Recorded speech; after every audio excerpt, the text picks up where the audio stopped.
ओम चैतन्य कपालिक के कानिपनाथाय नमः। ओम नमो कपालिक। जय श्री महाकाल। आइए आगे चर्चा को बढ़ाते हैं कपालिक संप्रदाय के बारे में।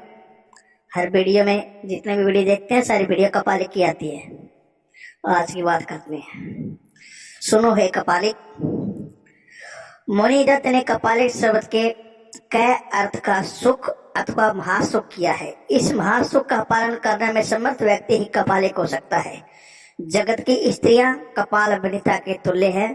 प्रणव अथवा ओम से 52 वर्णों के विकास का एक दर्शन है। यह वर्णमाला जिसे 52 कपालों के रूप में नर मुंडों के रूप में शक्ति धारण करती है। शिव और शक्ति धारण करती है नरमुंडों को। आगे क्या कहता है कपालिक? तांत्रिक साधना में सामान्य रूप से आचार का विभाजन दक्षिणाचार और भावाचार में मिलता है। 3 भाव पशु वीर और दिव्य और 7 आचार हैं। वेदाचार, वैष्णवाचार, शिवाचार, दक्षिणाचार, वामाचार, सिद्धांताचार और कोलाचार। ये 7 आचार पूर्वोत्तर तीनों भावों से संबंध है। भाव मानसिक अवस्था है, आचार बाहरी आचरण है। वीर भाव श्रेष्ठ है। वीर भाव में रजस गुण प्रभुत, मात्रा में सत्व गुण प्रक्रियाशील होता है। इस साधन में पंचमकार की क्रिया की जाती है। मद, मास, मत्स्य, मुद्रा और मैथुन। इस भाव का साधन अघोरियों, कपालिकों, कुलाचारियों, वाम मार्गी तांत्रिकों के द्वारा किया जाता है। सात्विक साधना में इनके अर्थ कुछ और हैं। वैष्णव मत इसे स्वीकार नहीं करता। वज्रयान वह यान है जिसमें केवल मंत्रों मंडलों पूजा प्रत्येकी ही नहीं अपितु वज्र शब्द से अभिव्यक्त एवं विशिष्ट होने वाली सभी वस्तुओं को साधन के रूप में व्यवहृत किया जाता है। वज्र शब्द के कई अर्थ हैं। वज्र हीरा है। वज्र इंद्रास्त्र है। कपालिकों के भूमिका के रूप में वज्रयान की साधना तत्वों की यदि परीक्षा की जाए तो गुरु शिष्य रेखा भेद अभिषेक दीक्षा विभिन्न साधनात्मक अवस्थाएं देव देवी मंडल शक्ति तत्व मंत्र मंडल पंचमकार मुद्रा षटक्रम योग आदि के विविध तत्व परिलक्षित होते हैं। कपाल खंड को मदिरा से पूरित भरकर, कपाल खंड मतलब मुंड जो खप्पर होता है ना, मुंड खप्पर उसको बोलते हैं कपाल खंड। मुंड खप्पर को मदिरा से भरकर गुरु की वंदना करते हुए उन्हें समर्पित करता है और वह हाथ की पद्म मुद्रा से उसे समर्पित करता है। कपालिक उसी मुद्रा से स्वयं मदिरा पान करता है।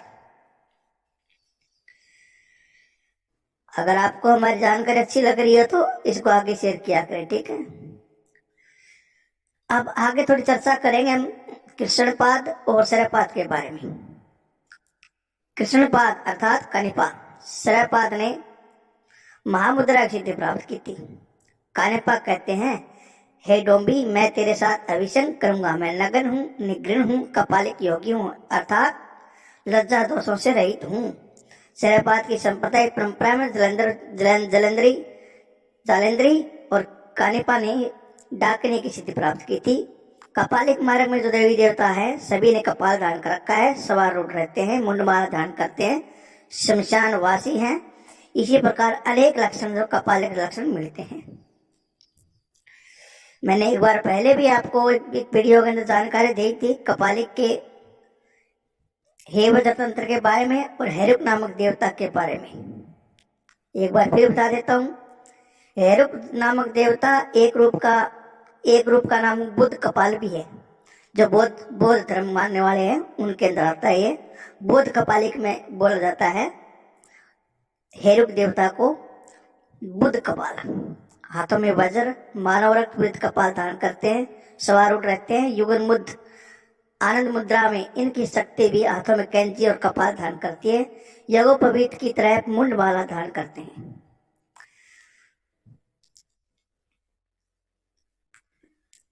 तो इसकी मैं पूर्ण जानकारी फिर कभी अन्य वीडियो में दूंगा।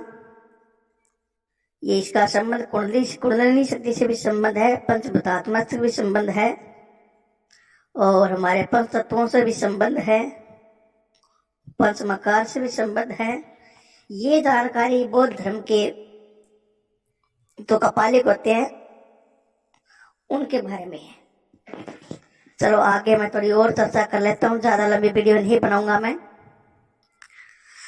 कनिपा बार बार अपने को कपालिक कहते हैं और कपालिक रूप वेशभूषा भी धारण करते हैं। कपालिक मत में परमेश्वर को अद्वैत तत्व माना गया है। जब संहार भैरव अन्याय खंड मूर्तियों को आत्मलीन करके प्रलय के अंत में अपने आप में विराजते हैं, तब कोई दूसरी सत्ता नहीं रह जाती। वस्तुतः सृष्टि दशा में भी जगत स्वगत भेद युक्त होते हुए ईश्वर के साथ अभेद रूपेण संबंध रहता है। कपालिक मत के अनुसार जीव मुक्त होकर शिव तत्व लाभ प्राप्त करता है, अर्थात शिव रूप धारण करता है। शिव के समान पार्वती प्रतिरूपक शक्ति द्वारा नित्यालंगित होकर स्वेच्छा अनुसार विहार करता है। मालती माधव, कभी आपने पुस्तक नहीं पढ़ी है तो पढ़ लेना, उसके अंदर लिखा है शिव को शक्ति वर्ग द्वारा परिणत माना है। इस दृष्टि से कपालिकों के अनुसार ईश्वर नित्य युगल रूप में प्रकाशमान है। उमा महेश्वर कपालिकों की उपास्य देव है।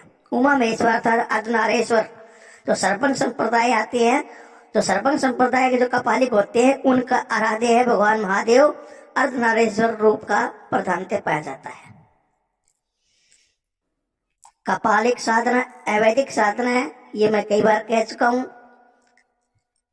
विभिन्न कपालिक आभूषणों का धारण करते हैं, पंचामृत का सेवन करते हैं, पंचकुलों का सेवन करते हैं। उन्हें एक मानना चाहिए कपालिक साधना के लिए उचित स्थान है एकांत में, पेड़ के नीचे या फिर शमशान में या फिर शक्ति मठ में इत्यादि। ध्यान का कुछ प्रभाव आने पर षोडशी कुल कन्या अर्थात भैरवी के साथ गीतों का गायन और नृत्य करते हुए मंत्र का जप करना चाहिए। इससे जो है हमारी तंत्र मंत्र की सिद्धि जल्दी प्राप्त होती है और हमें आध्यात्मिक शक्तियां प्राप्त होती है, कपालिक शक्तियां प्राप्त होती है। ठीक है, तो इस प्रकार के कपालिक योग साधना के अंतर्गत वज्र योग उपरोक्त चक्र साधना भी स्वीकृत है। तो बाकी मैं आगे जानकारी फिर कभी दूंगा। तो सबको ओम नमो कपालिक, जय श्री महाकाल।